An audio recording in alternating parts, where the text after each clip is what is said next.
hebat semuanya. Kita di sini akan belajar tentang berkenalan dengan masyarakat. Tema ini berada di materi yaitu tema 2, keberagaman lingkungan sekitar di kelas 7 semester 1 kurikulum merdeka. Apa saja yang akan kita pelajari? Sebelumnya, perhatikan dulu gambar berikut ini. Dari gambar tersebut, jawab pertanyaan seperti aktivitas apa yang ibu-ibu ini lakukan? Apa yang sedang dilakukan? Di mana mereka melakukannya? Ya. Jadi, ibu-ibu ini sedang berbelanja. Kemudian ada proses tawar-menawar, ada interaksi yang terjadi di antara ibu-ibu semuanya. Dan ini biasanya terjadi di pasar, transaksi jual beli.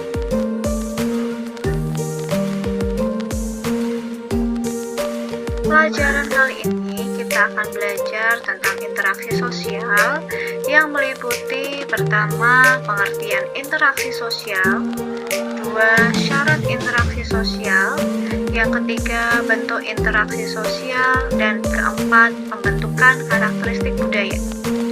Anak-anak hebat semuanya, kita akan belajar ke materi yang pertama terlebih dahulu. Silahkan kalian amati gambar yang ada di layar, yaitu tentang interaksi sosial. Setiap harinya kita melakukan interaksi sosial loh. Jadi, apa itu interaksi sosial? Interaksi sosial adalah proses dalam bertindak dan bereaksi dengan keberadaan orang yang berada di sekitar kita. Interaksi sosial ini bisa terjadi antara individu dengan individu, individu dengan kelompok, dan kelompok dengan kelompok. Next. Nah, ini dia hubungannya. Contohnya adalah yang pertama, individu dengan individu. Contohnya yaitu Faris dan Benu sedang ngobrol saat istirahat sekolah. Yang kedua, contoh dari individu dengan kelompok adalah ilustrasinya Bu Adriani sedang menjelaskan materi di kelas. Yang ketiga, hubungan ketiga adalah kelompok dengan kelompok. Contohnya, kelas 7B sedang mengikuti lomba tarik tambang melawan kelas 7D. Nah, menarik bukan? Apakah kita sering melakukan interaksi sosial? Selalu ya, kita melakukan interaksi sosial, baik itu yang terjadi dengan orang yang kita kenal ataupun yang belum kita kenal. Jadi interaksi sosial ini sering kita lakukan setiap hari karena interaksi sosial ini akan memberikan manfaat untuk kita, ya. Jadi dengan kita berinteraksi sosial yang hampir konstan, ini memberikan kita dapat belajar banyak tentang diri kita sebagai makhluk sosial dan tentang kehidupan sosial itu sendiri. Kemudian dari interaksi sosial itu juga kita dapat bertindak kreatif, membentuk realitas, serta menyoroti sistem dan institusi sosial yang lebih besar.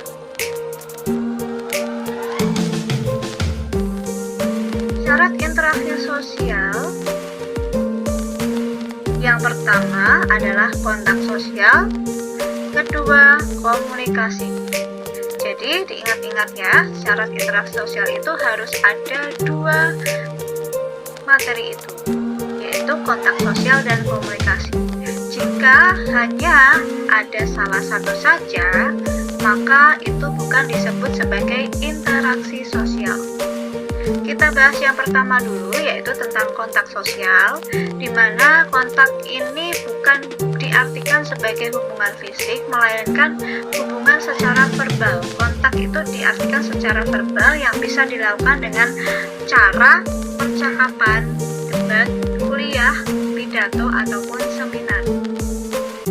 Bentuk kontak sosial ini, yang pertama ada kontak langsung atau yang disebut primer, dan yang kedua adalah kontak tidak langsung atau yang disebut sekunder. Kontak langsung atau yang disebut primer itu berarti kita lakukan secara langsung, secara tatap muka. Jadi tidak ada perantaranya. Sementara kalau kontak tidak langsung atau sekunder itu adalah kontak yang dilakukan melalui perantara. Perantaranya melalui pihak ketiga atau melalui media, yaitu bisa telekomunikasi, handphone ya. Apalagi sekarang media sosial itu sudah banyak tentunya. Jadi mengubah komunikasi kita di dalam berkehidupan di masyarakat. Syarat interaksi yang kedua adalah komunikasi, di mana komunikasi ini adalah proses dalam menyampaikan pesan dari penyampai pesan atau yang disebut komunikator kepada penerima pesan atau yang disebut komunikan.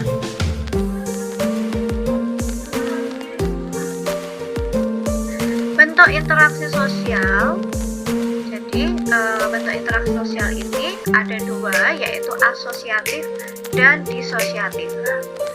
Jadi anak-anak hebat semuanya, bentuk interaksi sosial ini yang pertama ke asosiatif terlebih dahulu adalah bentuk interaksi yang mengarah pada kesatuan. Bentuknya yaitu ada kerjasama, akomodasi, asimilasi, dan akulturasi.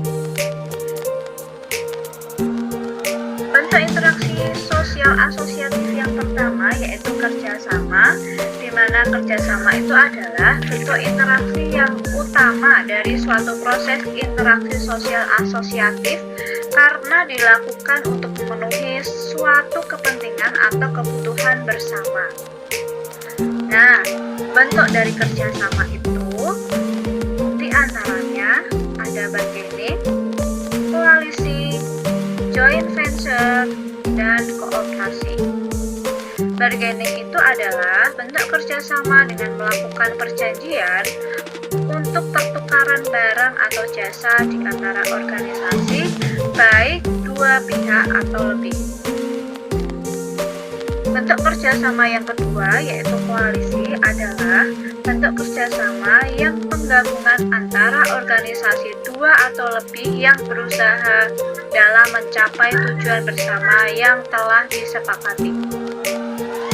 Bentuk kerjasama yang ketiga yaitu joint venture atau kerjasama dalam bentuk pendirian atau penyelesaian dalam suatu proyek yang dirancang sebelumnya. Dan yang terakhir adalah kooptasi, yaitu penerimaan suatu unsur yang baru dalam suatu kepemimpinan baru di dalam suatu organisasi atau aktivitas politik. Begitu anak-anak hebat semuanya. Jadi kerjasama itu di dalamnya juga ada beberapa bentuk dari kerjasama, yaitu tadi ada bargaining, koalisi, joint venture, dan kooptasi. Kita lanjut ya.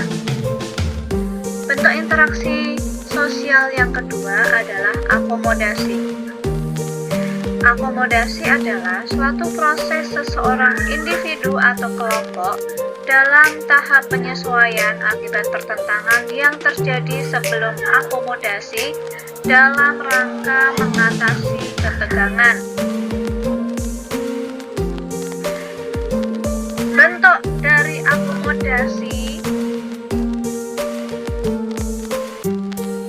diantaranya adalah toleransi, koersi, arbitrasi, mediasi, dan konsiliasi. Nah, itu dia. Jadi bentuk akomodasi ini meliputi yang pertama toleransi. Toleransi ini kan bentuk akomodasi tanpa persetujuan bersama ya. Kita sering melakukan yang namanya toleransi. Yang kedua adalah koersi. Koersi itu penyelesaian dilaksanakan secara paksaan atau bisa juga dengan cara kekerasan. Yang ketiga, arbitrasi itu adalah bentuk penyelesaian melalui pihak ketiga, dan pihak ketiga ini bersifat memutuskan permasalahan yang harus disetujui oleh kedua belah pihak. Yang keempat adalah mediasi, penyelesaian sengketa melalui pihak ketiga, tetapi pihak ketiga ini hanya bersifat netral. Yang terakhir, konsiliasi itu adalah pertemuan atau keinginan pihak-pihak yang berselisih agar tercapai persetujuan bersama. Nah, tadi kita sudah bahas kerjasama dan akomodasi. Kita lanjut, bentuk interaksi sosial yang ketiga adalah asimilasi.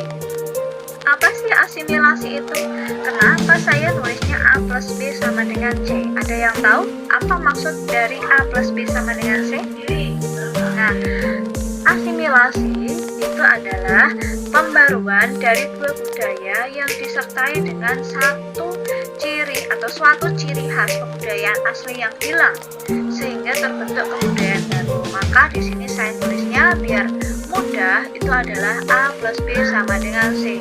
Kebudayaan barunya disebut dengan C ini. Bedanya dengan akulturasi, kalau akulturasi itu adalah percampuran budaya, di mana budaya ini tanpa menghilangkan budaya aslinya. Sehingga saya tulis A plus B sama dengan AB. Contohnya adalah bangunan Masjid Demak memiliki corak candi Hindu dengan atap yang bertingkat seperti layaknya candi Hindu, padahal itu kita menggunakannya untuk ibadah umat muslim, tetapi bentuk atapnya masjid tersebut bertingkat seperti layaknya candi Hindu. Gitu ya. Kita lanjutkan bentuk interaksi sosial yang kedua, yaitu disosiatif. Apa itu bentuk interaksi sosial disosiatif? Betul sekali. Bentuk interaksi sosial disosiatif itu adalah bentuk interaksi yang mengarah pada perpecahan.